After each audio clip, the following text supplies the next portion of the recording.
Hai teman-teman, dalam video pembelajaran kali ini, materi akan saya angkat adalah teori belajar behavioristik dan teori belajar kognitivistik yang disusun oleh Arya Dilaga.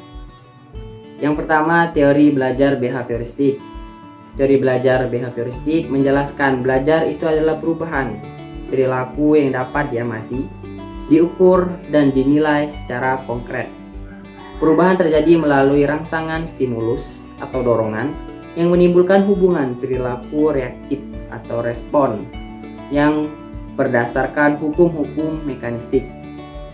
Menurut aliran behavioristik, belajar pada hakikatnya adalah pembentukan asosiasi antara kesan yang ditangkap panca indera dengan kecenderungan untuk bertindak, atau hubungan antara stimulus dan respon. Belajar adalah upaya untuk membentuk hubungan stimulus dan respon sebanyak-banyaknya. Selanjutnya,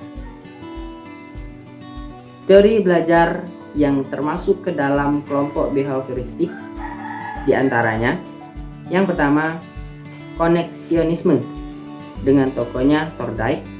Yang kedua, classical conditioning dengan tokohnya Pavlov. Yang ketiga, operant conditioning yang dikembangkan oleh Skinner.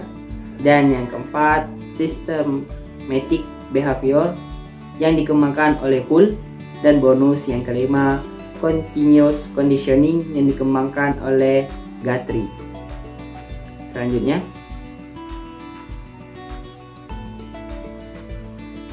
tokoh yang mengembangkan teori behavioristik. Yang pertama adalah Thorndike.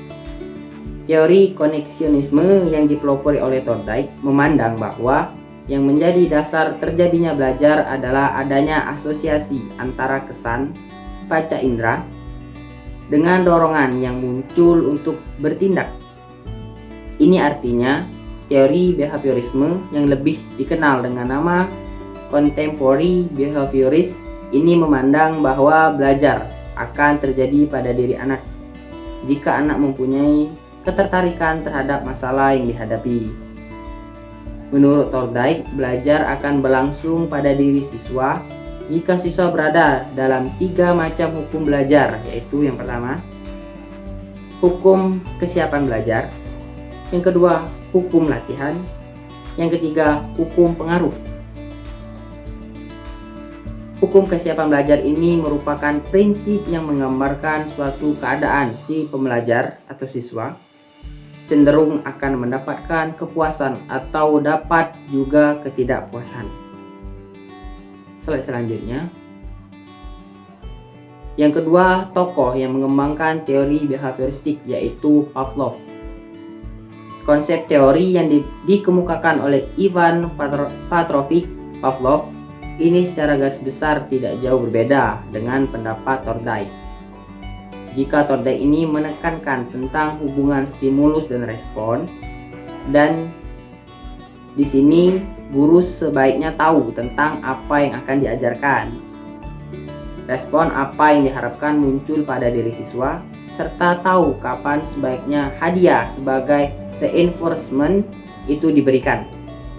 Maka Pavlov lebih mencermati arti pentingnya penciptaan kondisi atau lingkungan yang diperkirakan dapat menimbulkan respon pada diri siswa. Slide selanjutnya. Teori yang kedua yaitu teori kognitivistik.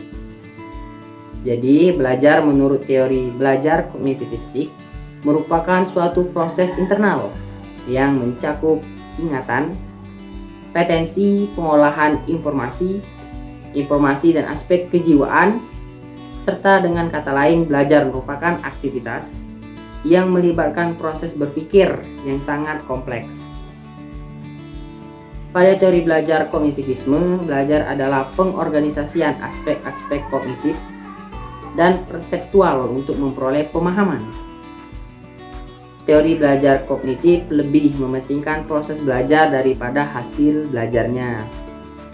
Para penganut teori ini mengatakan bahwa belajar tidak sekedar melibatkan hubungan antara stimulus dan respon, tetapi belajar merupakan suatu perubahan persepsi dan pemahaman yang tidak selalu dapat terlihat sebagai tingkah laku yang tampak. Dengan demikian, teori belajar kognitif sering juga disebut model perseptual. Model belajar kognitif mengatakan bahwa tingkah laku seseorang ditentukan oleh persepsi serta pemahamannya tentang situasi yang berhubungan dengan tujuan belajarnya. Selanjutnya, teori-teori yang termasuk ke dalam kelompok kognitif holistik diantaranya. Yang pertama, teori Gestalt dengan tokohnya Kafka, Kohler, dan Wertheimer. Yang kedua, teori Medan, Field Theory dengan tokohnya Lewin. Yang ketiga, teori organismik yang dikembangkan oleh Wheeler. Yang keempat, teori humanistik dengan tokohnya Maslow dan Roger, tidak asing untuk orang sosiologi. Dan yang kelima, teori konstruktivistik dengan tokohnya Jean Piaget. Selanjutnya, yang pertama, tokoh yang mengembangkan teori kognitivistik. Yang pertama, Jean Piaget. Menurut Piaget, perkembangan kognitif merupakan suatu proses genetik, yaitu suatu proses yang didasarkan atas mekanisme biologis, perkembangan sistem syaraf, dan demikian semakin bertambah usia seseorang, maka komplekslah susunan sifatnya yang makin meningkat pula kemampuannya. Ketika individu berkembang menuju kedewasaan akan mengalami adaptasi biologis dengan lingkungannya yang akan menyebabkan adanya perubahan-perubahan kualitatif di dalam struktur kognitifnya. Selanjutnya, tokoh yang kedua yang mengembangkan teori kognitivistik, yang pertama, Robert M. Gardner. Teori ini ditemukan oleh Gardner yang didasarkan atas hasil riset tentang faktor-faktor yang kompleks pada proses belajar manusia. Penelitiannya dimaksudkan untuk menemukan teori pembelajaran yang efektif. Analisanya dimulai dari identifikasi konsep hierarki belajar, yaitu urutan-urutan kemampuan yang harus dikuasai oleh pembelajar atau peserta didik agar dapat memberi hal-hal yang lebih sulit atau lebih kompleks. Menurut Gardner, belajar memberi kontribusi terhadap adaptasi yang diperlukan untuk mengembangkan proses yang logis, sehingga perkembangan tingkah laku adalah hasil dari efek belajar yang kumulatif. Lebih lanjut, ia menjelaskan bahwa belajar itu bukan proses tunggal, harus ada campur tangan orang lain. Sekian dari saya, terima kasih.